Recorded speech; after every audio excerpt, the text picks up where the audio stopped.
వరంగల్ జిల్లా కలెక్టర్ గారి ఆదేశానుసారం సమాచార పౌర సంబంధాల శాఖ మరియు తెలంగాణ సాంస్కృతిక సారథి వర్ధనపేట ప్రభుత్వ కళాకారులుగా రాయపర్తి మండలంలోని గ్రామాలలో, పల్లెలలో, తండలలో ప్రజలందరికీ కూడా అర్థమయ్యే రీతిలో మాటల ద్వారా, పాటల ద్వారా మేము అవగాహన పరుస్తూ మన గ్రామానికి రావడం జరిగింది.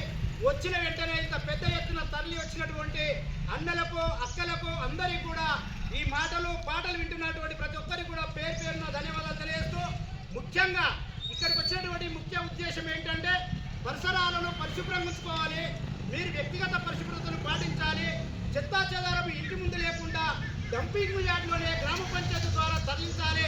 అలాంటి తగు జాగ్రత్తలు పాటిస్తూ మీ వ్యక్తిగత పరిశుభ్రతను పాటించాలని తెలియజేస్తూ, అలాగే నేటి యువత పక్కదారిన పడుతుంది, పక్కతోవన పోతుంది. కాబట్టి మరి నేటి యువత అఘాయిత్యాలకు, హత్యలకు, దారి దోపిడీలకు, మానభంగాలకు మరి వాళ్ళందరూ తెగిస్తూ ముందుకొస్తున్నారు. కాబట్టి అలాంటి అఘాయిత్యాల జోలికి పోకుండా పిల్లలను సక్రమైనటువంటి పద్ధతిలో మీరు అవలంబించే విధంగా పెంచి పోషించాల్సి కోరుకుంటూ, ఆ పిల్లలు నేడు డ్రగ్స్కు, సిగరెట్లకు, గంజాయికి మరియు కోకాయిన్కు అలవాటయ్యి దారి దోపిడీ చేస్తూ అనేకమైనటువంటి ఇబ్బందులు చేస్తున్నారు. కాబట్టి అలాగే రెక్క బొక్క ముద్రని పిల్లలకు బైకులు ఇవ్వకూడదు.